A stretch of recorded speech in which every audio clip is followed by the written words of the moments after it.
r/Askreddit by Reddit and chill. What restaurant do you refuse to eat at and why?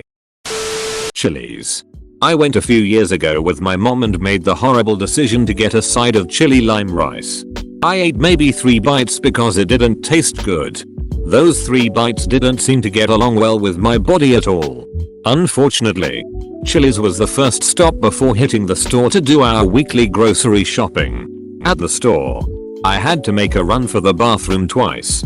After we finally checked out, my mom made a suggestion that maybe I should make another stop there before we drove home since it would take at least 20 minutes. I declined even though my stomach was turning, thinking I could make it home and would rather use that toilet than a public one. Big mistake. About 5 minutes into the drive home, I realized that I needed to get to a toilet or I would ruin my mom's car forever. After telling her this, she tells me there's nowhere to stop yet since we were in a residential area. I ask if we can stop at a family friend's house which is close by, and she agrees. She tells me to give them a call so they can unlock the door and save me a few seconds. I explain to her that if I move to grab my phone from my pocket, her car interior would be ruined. The 5-minute drive there feels like forever and I'm clenching my ass for dear life. We finally get there and I bolt up the porch stairs to knock on their door. No answer. At this point, I'm desperate. I knock again and finally hear someone coming. Right as the door opens, my ass muscles give out. The friends stare at me as I spew liquid shit all over their porch. I'm just standing there still making a mess everywhere and the husband grabs a hose to start spraying me and his porch down. I'm so glad I read all of this. Any self-serve buffet. Kids are nasty and not all parents watch their kids. Saw a kid lick a serving spoon and put it back. Glad I caught it, but imagine how often it isn't caught. This is the #1 reason I refuse to eat at buffets. We used to go a long time ago. Went when our own kids were young. But they weren't allowed to go up by themselves and we explained that they have to point things out and use their words because it would be gross to touch the food because the food is for everyone. They totally understood. But we saw kids licking spoons, putting their fingers in food. One time, this kid goes up to the dessert bar and grabs 2 parfait cups full of jello and covered in whipped cream. He picked them up by putting his fingers in the top and gripping the cups. So, his fingers are in the whipped cream and jello. He starts walking to the table and his dad is shaking his head and telling him no. He tells him to put the cups back. The kid does. I was so grossed out. Someone at those desserts, having no idea that some kid had his fingers in them. The sad thing is, we saw adults who were just as bad, sneezing, coughing, lifting spoonfuls of food to their nose to smell it and then putting it back. I don't want food that someone sniffed all over. One time we were at this fancy brunch buffet we sometimes went to and we saw a family take an entire platter of cookies and small cakes to their table and eat it. Like, those were for everyone, but they just picked up the giant platter and took it. We haven't been to a buffet in at least a decade. I don't trust people. 7 or 8 years ago, I was at a big medical trade show in Anaheim, CA, and after a day of hanging out in the vendor booth, I decided to have dinner at Bubba Gump Shrimp. About 4 or 5 hours after eating there, I came down with the nastiest case of food poisoning I have ever experienced. Alone in a hotel room after hours of throwing up, I called an ambulance, which I couldn't afford but was desperate for help. The doctor at the hospital thought shellfish fit the profile. For some reason can still eat shrimp, but never again at Bubba Gump. This has happened to me at Outback Steakhouse, though I probably shouldn't have ordered steak and lobster when they have a promo for $20. My dad placed a family boycott on Chili's because they had terrible service once and refused our never used gift cards. About 15 or so years later my dad was forced into going to Chili's while on a business trip and put an end to the boycott. Then he spilled ketchup on his pants and announced the boycott was back on. In my 22 years I think I've been to Chili's 3 times. And there is one down the road from me. The boycott was back on. Your pops is a funny man. There is a local Mediterranean all-you-can-eat place that I have never eaten at and refuse to try. But not for the reason you probably think. It was in a weirdly dingy, Broken down building that never has anybody parked out front and has almost never had anybody in it. This place is surrounded on all sides by significantly nicer restaurants and businesses, which just makes it stand out even more. Here's the real kicker for why I don't go in. This place is near where I work, so I have literally seen it every day. In the 7 years I've known of its existence, almost every restaurant around it has folded and gone out of business at least once before coming back as something else. Yet this place has somehow survived despite having no obvious signs of doing business. I believe it's a money laundering front. My suspicions have doubled since last year when the building they were in got suddenly an upgrade and renovated the building to be much nicer than every building around it. Again, this is at a place where I think I have maybe seen a dozen people parked outside of. Ever. Yeah. Around here. It's the Chinese restaurant. Completely surrounded by vacant buildings. Empty parking lot. But still there. Someone new to the town ate there once. Said the food wasn't that good. And that they had the feeling that the staff wanted them out of the restaurant as soon as possible. And not in the I don't wanna do any work sorta way. Golden Corral. We've got a family joke where if someone recommends a restaurant we wait until later in the conversation and ask if they like Golden Corral. If they say yes, we never try the place they recommended. The worst part is the chocolate fountain. Public chocolate fountains should be illegal.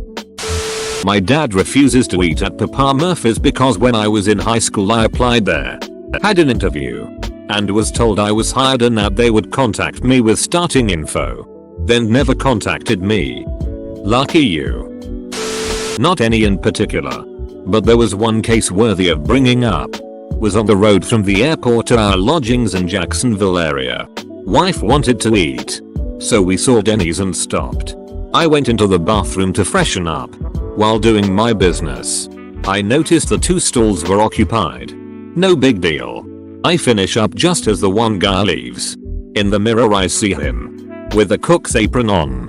Didn't stop to wash his hands. I got out and immediately got my wife to leave with me. That was also the plot of a Seinfeld episode. Golden Corral. Possibly the grossest and saddest restaurant I ever ate at. Not to mention the prices were astronomical for such subpar food. My grandfather was known for overstatement. If he enjoyed something, it was the greatest thing ever.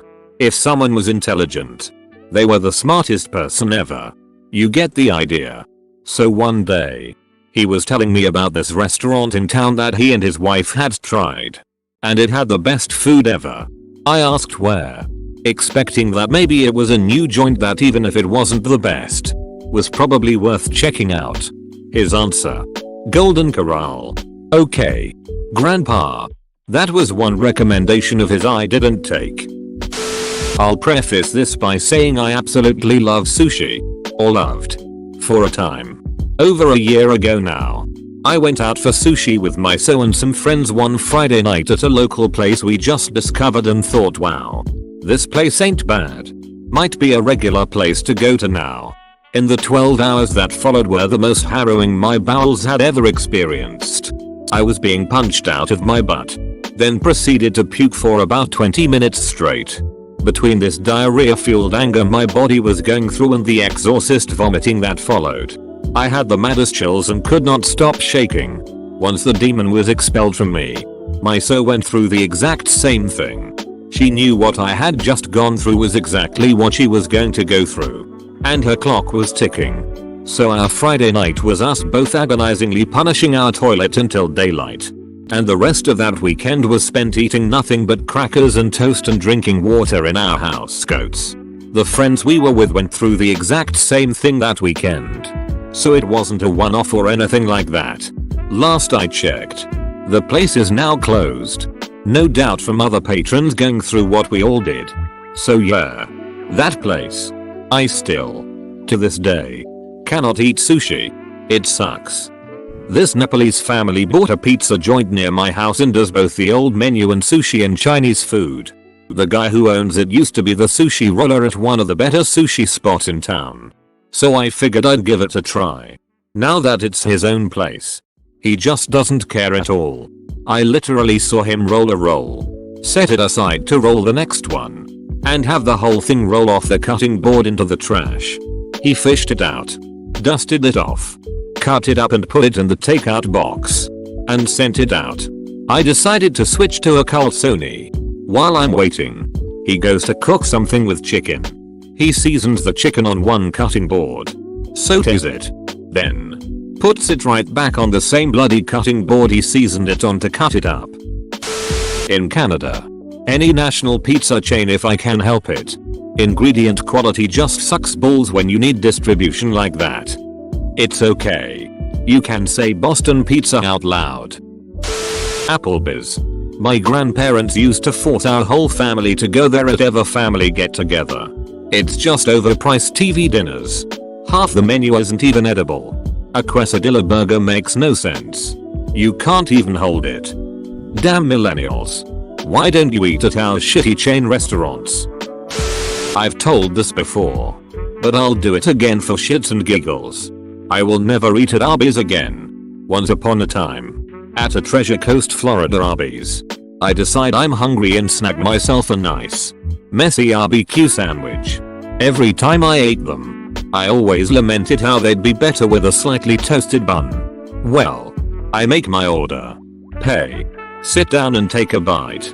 My fervorous hunger is rewarded by a resounding crunch. They toasted my bun. While still chewing, I pull my burger away and look it over. There is not a slight bit of tanning in bun, and now that I hold it and analyze it, it doesn't feel remotely stiff like a toasted bun would. As I sat there, food still in my mouth, a wave of horror came over me and prompted me to uncap the bun. I saw the largest palmetto bug I'd seen in quite some time, or half of it at least. Now, I'm a good person. At least I feel I can be more often than not. But at that moment of mind duckery mixed in with a serving of disgust and a side of why me, I snapped. I rushed towards the cashier stations and winged the burger at the closest wall barrier I could see. Spat the food all over their floors and cussed them up one side and down the other. Never again. I started screeching loudly as I read palmetto bug. Tim Hortons. Every single time I went it was a letdown. The food quality has been declining for years and their coffee tastes like it's been pumped right out of the sewers. Also, they treat their employees like absolute shit, and their franchise owners have been known to throw childish tantrums over the slightest wage increases. As a Canadian, Tim Hortons used to be something to be happy about. Now it's a ducking national embarrassment. Most, not all I'd argue, food is cardboard crap. And the coffee is just disgusting. It's completely watered down and gives you stomach cramps or worse. For quick coffee, I switched to McDonald's, which is far superior and better in quality in every way. People sometimes question how McDonald's coffee is better when I tell them, but when they try it they agree it's way better. Red Lobster. Used to love it as a kid and I was able to convince my husband to go for Shrimp Fest. We order all sorts of shrimp dishes and when the food came out, we both laughed out loud. It was the worst looking shrimp I had ever seen. The popcorn shrimp was balls of breeding with a shrimp the size of my pinky nail on a plate. That's it. 10 tiny fried balls on a plate. The shrimp scampi was melted butter with equally tiny shrimp floating in it. Nothing had any flavor at all. The waiter asked us if we wanted seconds of anything. We didn't even eat what we had. Never again. Subway. I know it's probably perfectly fine, but the lighting and the layout make it look so dirty and unhygienic. The kind of dull lighting with yellowing floors you. PS. I don't know where I found this. I believe it belongs to you/Hudo 12. AutoZone. It's not a restaurant, but duck them. Never eating there again. Any sandwich restaurants, shops. Subway at the top of the list. I used to work part-time at a convenience store that shared space with a Subway, and every shift they made rolls. Those stinky, rising, yeasty smelling, baking, nasty ass rolls. I just grew a hate for Subway since. Not to mention the amount of meats per sandwich is less than par. They have an awesome business and a dedicated crowd. But to each their own.